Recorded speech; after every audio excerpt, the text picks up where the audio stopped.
هتحط شخص عاطفي في بالك، وهنشوف ايه سبب بعده عنك لحد دلوقتي. ليه مش بيكلمك؟ ليه بعد عنك مثلا؟ ايه اللي منعه ان هو يكلمك دلوقتي؟ او هو ايه سبب بعده يعني؟ هنشوف كده.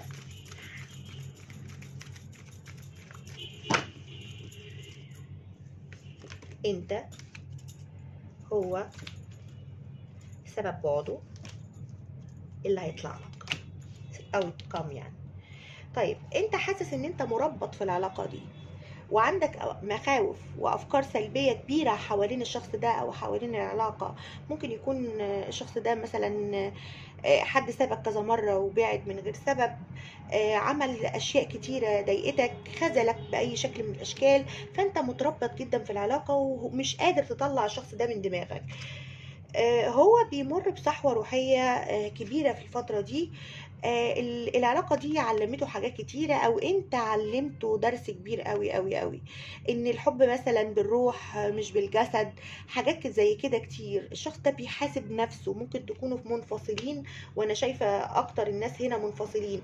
لو ده كراش صامت، الشخص ده مر بحاجات قبلك، آه، عشان كده خايف من العلاقة او خايف من الحب. ايه اللي بعده عنك؟ ان هو مختلف عنك. هو بيحس فيه اختلاف في الفكر كبير. ممكن يكون في اختلاف في الدين، او في فرق مثلا في العادات والتقاليد كمان. ممكن يكون كمان الشخص ده متزوج او عنده حياة اخرى، عشان كده هو بعيد عنك لحد دلوقتي ومركز في حياته الاخرى.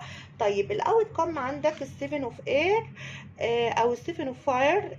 ده بيقول انك انت لازم تعمل حدود مع الشخص ده. الشخص ده انت مشكلتك معاه ان انت ما بتعملش حدود صحية كفاية. الشخص ده بيطلع ويخرج من حياتك زي ما هو عاوز.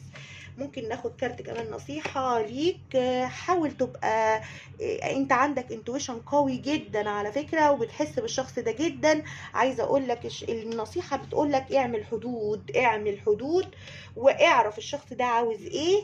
وكمان حاول انك تبقى حازم وصارم مع الشخص ده لما يرجع لك.